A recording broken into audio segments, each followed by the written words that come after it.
when people hear about, talk about, focus on cohorts like the Mag 7, they conflate contribution with performance.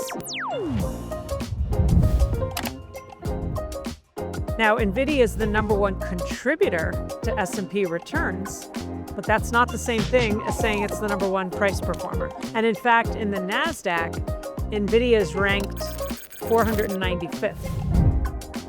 Lizanne, thanks so much for taking some time. You gave pleasure. a heck of a great opener yesterday to the conference here at Schwab IMPACT, I should say. You dropped this one line when we were talking about the AI bubble that Michael Burry has entered the chat. Tell us what you meant by that. And then my colleague Kevin followed up with, maybe it was entered the chat GPT, which I thought was funny. That's a clever line too. So, for obvious reasons, having been the man behind the Big Short, it was disclosed, well, first of all, he did a couple of cryptic posts on social media. As he is wont to do. As he is wont to do.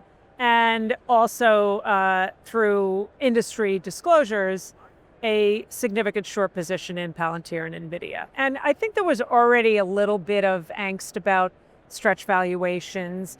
And last week when we got 5 of the Mag 7 that reported and, almost 90% growth in CapEx spend, how do we continue to finance this? What's the return on those investments? All of those obvious concerns. So I think there was already a little bit of anxiety.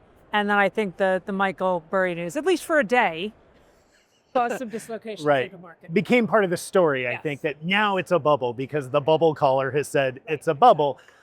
But under the hood of that, you also talked, I think, very cogently about how if we're in a bubble of spending, it's not coming from the usual sources. People aren't issuing tens of billions of dollars of corporate debt to go buy servers. They're spending the cash that market pundits have been saying, what are we doing with all this cash for years?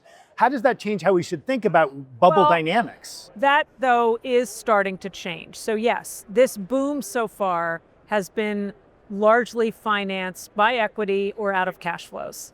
And these are the companies at the heart of this boom, unlike many of the companies at the heart of the dot-com boom, are big, huge companies with strong top-line growth and bottom-line growth and massive margins and strong balance sheets and ample free cash flows. But to sort of pick on the Mag 7, just because it's the most popular cohort that we all talk about, free cash flow growth for that group of 7 companies 6 quarters ago was more than 60% year over year. The last 2 quarters in a row, it's slightly negative. Even though that cohort represents 33% of all S&P 500 CapEx. You've had some high-profile discussions from the likes of Oracle about some margin compression.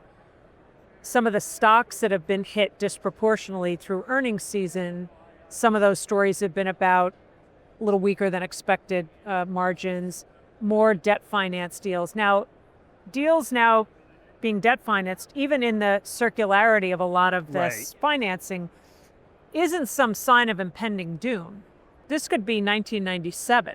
There still could be a long runway. It's just a different backdrop. So I think there will be and should be attention on what these debt deals look like. Obviously, what the demand is. There's a lot of buyers for that debt. And so, again, it was not a comment made to raise alarm bells of some impending doom, but just to describe how we're morphing to a different backdrop in terms of the financing of this spend. Another thing you pointed out recently along those same lines, though, has been the sort of increasing concentration at the top of the food chain, right? We had the spread between, say, the equal weighted and the cap weighted S&P is at particularly long highs. We've had, dispersion that's all over the place. You pointed out that contribution does not equal price performance. And as individual investors, we have choices. Tell us a little bit more about that. Yeah, so I think there's conflating that happens when people hear about, talk about, focus on cohorts like the Mag 7, they conflate contribution with performance. So, and I always use an example, and this is a real world today example, but these numbers will change every day. So Nvidia is the best performer among the Mag 7 year to date, but it's ranked 40th in the S&P for price performance year to date, meaning there's 39 stocks in the S&P outperforming the best of the Mag 7. Now, Nvidia is the number one contributor to S&P returns, but that's not the same thing as saying it's the number one price performer. And in fact, in the NASDAQ, Nvidia is ranked 495th in the NASDAQ. So 494 stocks in the NASDAQ performing better than the best of the Mag 7. Which seems very counter. I think that surprises a lot of people. Is that just a function of the fact that we consume this narrative as opposed to looking at our actual portfolios? I think it is. And quite frankly, if you look at what has been performing well, if you look at a top 10 list of best performers in the S&P 500 year to date, there's a lot of tech and AI related names in there. You know, Palantir is on the list. You've got some utility names. Western Digital is on the list. I think Broadcom and AMD have been on and off that list. Robinhood actually is the best performer. That's not really an AI story. But then you've got Newmont Mining has been on the list at times. Eli Lilly, GE has been on the list at times. It's been all sorts of weird pockets. Yeah, I mean, we had GLP-1s, we've had gold, we've had all these stories. Exactly. Right. So I just think that even though only 17% of the S&P's constituents have outperformed the index itself over the past year, there are still opportunities in the market aside from, and that doesn't mean don't own names like that. What I've also talked about, you're not benchmarked as an individual investor against the S&P like institutions or fund managers are. They are indeed at the mercy of the construction of these indexes. They are doomed to underperform if they don't own the biggest names with similar concentration in their own portfolio. That's an institutional problem. That's not an individual investor problem. So that's not to say don't own these names, but use disciplines around, rebalancing and profit taking and not putting all your eggs in, either one basket or one collective basket, because there's a downside to it. Memories tend to be short, and in the corrective phase from mid-February to early April, that in the case of the S&P was just shy of bear market territory, but the NASDAQ well into bear market territory, same with the Russell 2000. Those names were disproportionately hurt, and that's what dragged the index is down. So there's another side to their lofty concentration. In fact, when Apple was at its low point this year in year-to-date performance, it was down like high single digits, I think. I could be wrong on that. But whatever its low point, its contribution rank to the S&P was 500th. So you didn't have an implosion in the stock. It wasn't in bear market territory, but you were multiplying weak performance by a huge cap size. By a big number. So it works in both directions. Got it. And it's also the case, by the way, that only 3 of the Mag 7 are outperforming the S&P now year to date. So there's even dispersion earnings-wise, within. it's been like 4 to 7 or something. Yeah, like that I mean, too, last week you had 5 of the Mag 7 and very different outcomes, not just in terms of what they reported, but what the price reaction was. Well, so much of the conversation around earnings has been AI, whether it's been the CapEx spending or it's been companies using AI, or even some talking about slowing down hiring because they don't need to because of AI. Let me turn this back to you as an employee of a company. How are you thinking about AI in your processes? You're a writer, you're a researcher, you're an on-air personality, lots of places I could imagine you using AI. Where are you really? So in the moment queries, I use all the time. However, I don't assume that the data I'm going to get is truly trustworthy. Hallucination rates are not high. They're low single digits, but it's still a hallucination rate. It's a lot for financial data. And I think one of the analogies that's been used to describe sort of AI in the workplace and large language models in particular, it's like hiring an intern. They do a lot of the stuff that makes your life easy and a lot of stuff you don't want to do. So I think one of the things that we're increasingly talking about as it relates to the adoption of AI, how companies are using it, and the grave concern about displacement of so yes, there will be creative destruction, there will be job displacement, no question about it. But I also think other jobs that haven't existed will be created. That's what happens when you go through a period of innovation. But I also think that this is not universal, but AI is more about replacing tasks than it is replacing entire occupations.